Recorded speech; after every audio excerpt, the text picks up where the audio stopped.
game between Firouzja and Anish.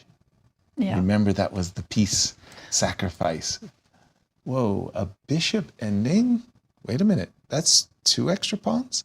Yeah, but one of them is doubled. I mean, look at it, the A pawn.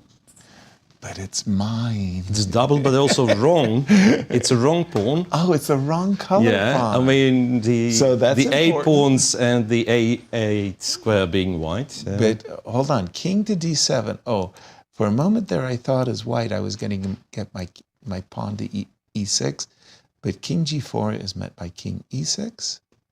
So the king is coming to b5. This must be winning. If I get my pawn to e6, I'm winning. I am convinced. Also, black has a B pawn as well. So yeah, white might have the wrong color pawns. Mm-hmm. Can I put you in a stalemate and force you to play b6 and b5? Ooh. King c4. So I'm thinking, in my mind, I'm going to get my pawn to e6. And then I'm going to put my bishop onto g5. And then I'm going to play pawn to e7. And your king has to be perpetually on a bad square. Okay, Anish has just played bishop to b6. Let's see. Where would I like my bishop best? Should I like my bishop best on b4? Bishop to d2 to b4 to followed by e5, e6? Or should I play e5 right away? If you go e5 right away, then bishop c7. King to d4 to e4 and then pawn to e6. And the thing that worries me is that b5 might be an issue. Bishop to e5. So, whoa. Okay. Anish was unsure because he saw that after bishop a5, there was a move bishop c3, followed by e5, bishop b4, and e6. So he dropped his bishop back. Guys, help me out on this. Yeah. How does white win? Okay, if we go for this line, bishop c3, bishop c7, e5, we take on e5, go b6. Should we put that I'm up? convinced it's a draw. Like, if you can get the king on a8, for whatever reason, I'm convinced it's a draw. And we are about to, well, we have a chance to see this one. To find out, because you're saying on yes, e5, if this just happens, take it. Yeah, just take it, go b6, hide the king on a8. Uh-huh. So the point being that you can stalemate me, but then I go, whatever, b5, and the moment you take the pawn, I'm still stalemate. That's right. Okay, but b6 has been played, so that particular fortress that Amira was referring to, where the king hides on a8, is now out of the equation.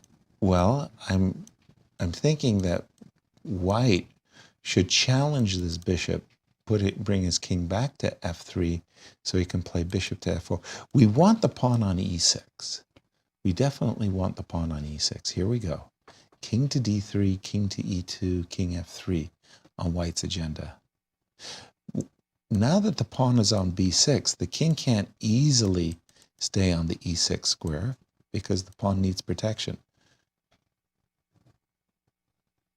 Maybe it was a good idea for Anish to keep the pawn on b7? Yeah, it looks like. Because now it's a kind of an additional weakness, right? Right. And why doesn't he go b5 instead of running with the king to d7? b5 will take it. And we're not going to allow this bishop to sacrifice itself for the e-pawn. We're going to force the bishop away from e5 as well as the e7 squares. We're going to play bishop to f4. So bishop to f4. And now we're... it's a long process. I do believe it's winning for white. Now we're going to switch and go to... And by the way, what are the clock times in this one, Jovi? Well, not so much time here, Yasser. So 19 seconds. Actually, it's ticked down to 12 seconds. As you're talking, As I was right? talking, yeah, it was a bit long delivery from me. So No worries, no worries. 57 seconds for Alireza. And by the way, it looks like some kind of a tempo zugzwang coming up for Anish, as the bishop can go to c7. Yeah. He's just done it. Bishop to c7. Now the way you win is you go a5, you take, you move the bishop, and you start moving your other a pawn. Makes sense, and then he's done it. Black will have to use the king to stop the a pawn. The more I'm thinking about it, the move b7 to b6 was the wrong, it was badly timed. It was not a good move. Well, bishop a3 played. This is interesting. You know, stop the a pawn from running, and then. But Unfortunately, you have to give ground with a bishop, right? Exactly. That's where you shout across the board, pass. I pass. I don't want to move. Yeah, and It's your do turn. remember, though, that you don't want to let Black sacrifice the bishop for the e-pawn and for the king to be in touching distance of the a8 square. That's Exactly. the big danger. But a4, now we've got a runner. Now we've got our king coming to f5. So that we'll start to play our bishop to e5 or to f4 so that we can get the Well, now pawn the to king e6. comes marching. And here, don't be tempted to push the e-pawn. Don't do it. No, don't do it. Exactly. It's the wrong color bishop. There you Bishop to see e5. bishop to e5. Now, where is Anish going to post his bishop? This is like so sad. You can't resign. You know you're losing. Your opponent just needs to show some good technique here. I like the king coming to e6, actually. Somehow the white king... bishop e3, right? Yes. And bishop f4 next, and Exactly. the pawn moves. You get our pawn to e6. It's like it's past the equator. It's 2 moves from the coronation. Yep. And with Firouzja winning, is he coming from the 50% group? He is from the 50% group. So Okay. that was... So we've had Our AI 3 is... decisive results so far. And with Wesley still playing, right? Yep. Wesley is still very much playing. And that game is still very much 2 bishops against 2 knights. But the knights have mobilized, which makes Visit's job a lot easier.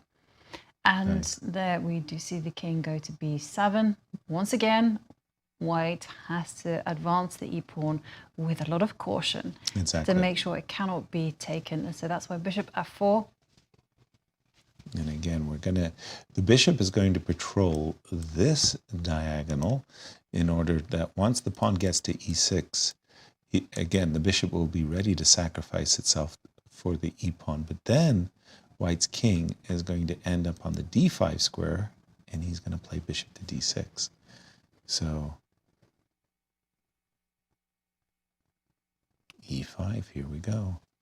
So the next point is we get the pawn to e6, we bring our king to the d5 square, and we play for bishop.